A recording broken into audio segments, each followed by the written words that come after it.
guys, this is Josh. Good morning. I'm going to bring you some content today, just looking at some different charts. So what we got here is looking at Bitcoin. And I want to start here and talk a little bit broadly about what's going on in the market in general. This is here on TradingView on KuCoin. And just looking at a chart of Bitcoin going back to a little bit before 2018, end of 2017, run up until today. You can see a couple things that I've drawn out here, but let's just talk architecturally, big picture, and then let's zoom in a little bit.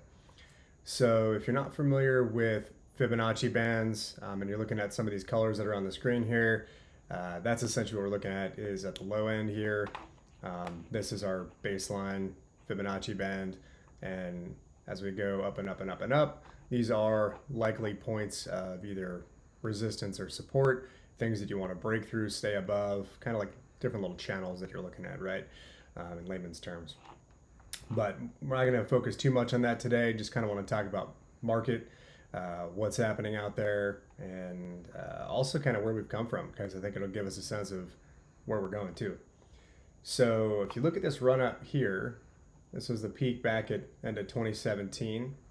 And then you look at the retracement after the peak. I've already drawn it out here, but in this info box, you can see it took 364 days to come down about 84%, which was a pretty good retracement.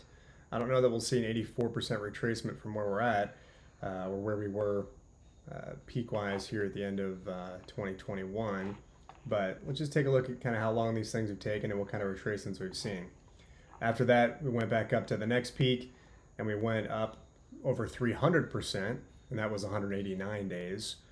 And then the retracement down from there was 73% almost, 270 days, right? So not quite as long as this one, not quite as withdrawn, but you can still see a pretty good retracement.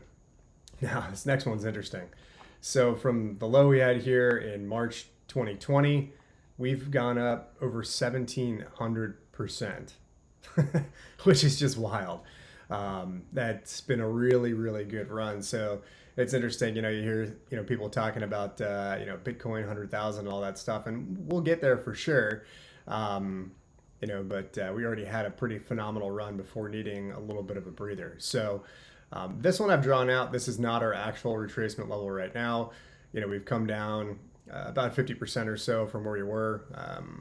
But I think that there's a decent chance that we could see maybe as much as a 70% retracement, which would take us back down to the 2017 peak back here. And this is an area that we really haven't retested, and there's a little bit of punch through right here, the end of 2020, but we really haven't come back down and retested this all-time high here back in 2017. Now, there haven't been a lot of retests, right? So even here, there's a little bit chopping around that peak here at the end of 2019. Haven't really done a retest there either. But I'm not sure we'll get all the way down to 14,000. I'm not even sure we'll get all the way down to 20,000, but I think it's likely that it could happen. That's something that I'm certainly preparing for. And in my trading style right now, I'm largely either in stable coins or some form of shorting some asset, whether that be Bitcoin or something else. Not that I won't go along from time to time, but that's more for your active traders. If you're just thinking, hey, I own Bitcoin or I own some of these other coins, I'm not really much of a trader. I mean, maybe your strategy is sit and hold.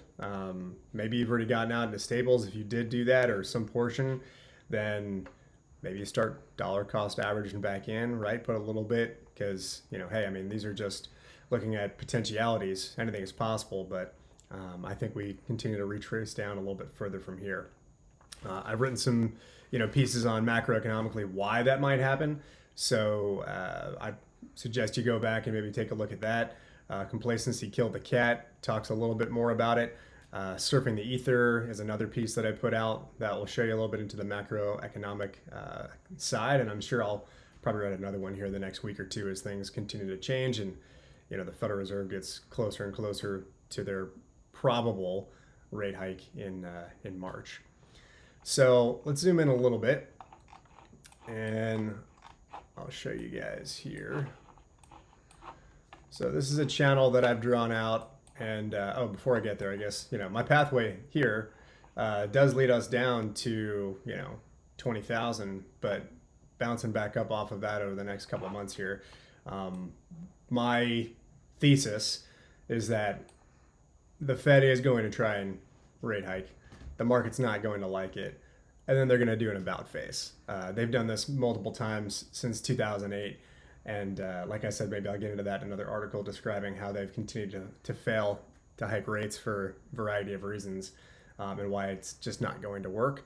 But that's probably a longer conversation. So you can see this channel that I've drawn out here, and we've been following it pretty decently. There's been, this 1 wick down. There got a couple wicks that have come out inside that channel. But here, looking at the daily candles, we seem to pretty much be in this trading range right here until we find a space to break out. There's some interesting patterns.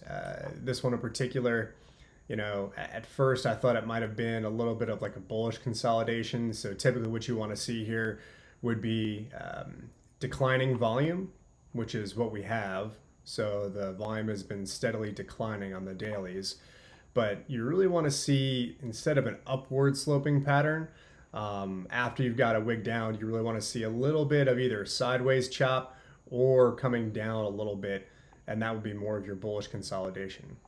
So descending volume and chop, maybe a little bit of down, that's a bullish consolidation.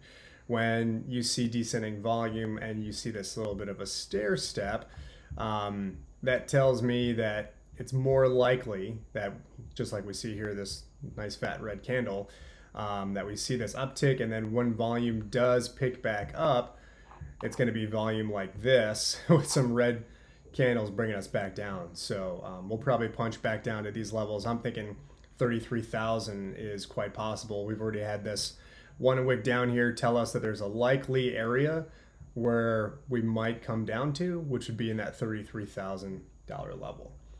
So let's look at a little bit shorter timeline.